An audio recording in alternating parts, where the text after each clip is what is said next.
What's up, this is Yogesh with a new tutorial on AutoCAD. So guys, in this tutorial I will show you how to use mirror and rotate command in AutoCAD.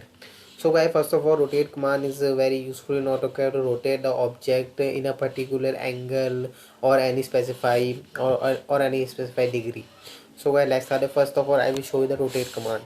How to use rotate command. Firstly, I have drawn a right angle triangle there, you can see that. So guys, for using a rotate command, you must type RO. Is RO for rotate, or you can type rotate if you want. So RO is a rotate. Click enter. It will ask you to select the object. When we select the object, we select the whole object. Okay guys, we have selected the whole object. Right click on the mouse and specify base point. The base point is that point in which you want to rotate, because if you take an example of a circle, so it has a radius or a diameter. Okay guys, in center if a circle has a point which is used for rotating. So guys, that is why I have choose this triangle as a midpoint of that. So guys, I will specify rotation angle. You can see the preview of this object, maybe rotate like that 180 90, you can see that, but I want to rotate it on 180 degree. So guys, when we 180 degree is we go down, so you can see that the rotate command has been done. Okay guys, second one is I will show you second command. Second one, mirror command. Mirror command is also used in many of drawing. You can see my previous tutorial on floor plan which I have used that. If you want to see, I will give a link on the description.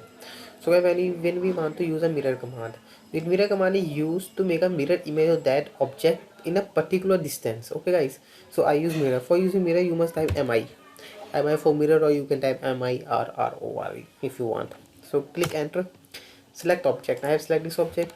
It will ask you to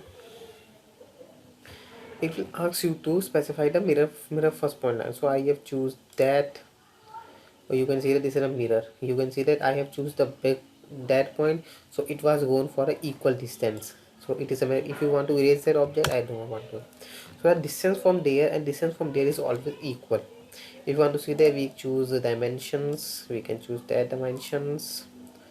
Okay guys, and we can choose that dimensions.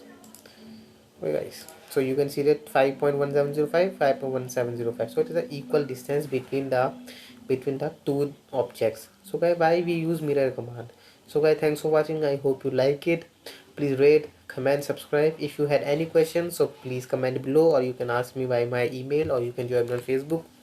So guys, thanks for watching. I hope you like this video. If you want any video, so you can request me. I have upload this video. Every new video is every week. So guys, thanks for watching and signing off the day, and have a great day ahead. So thanks for watching.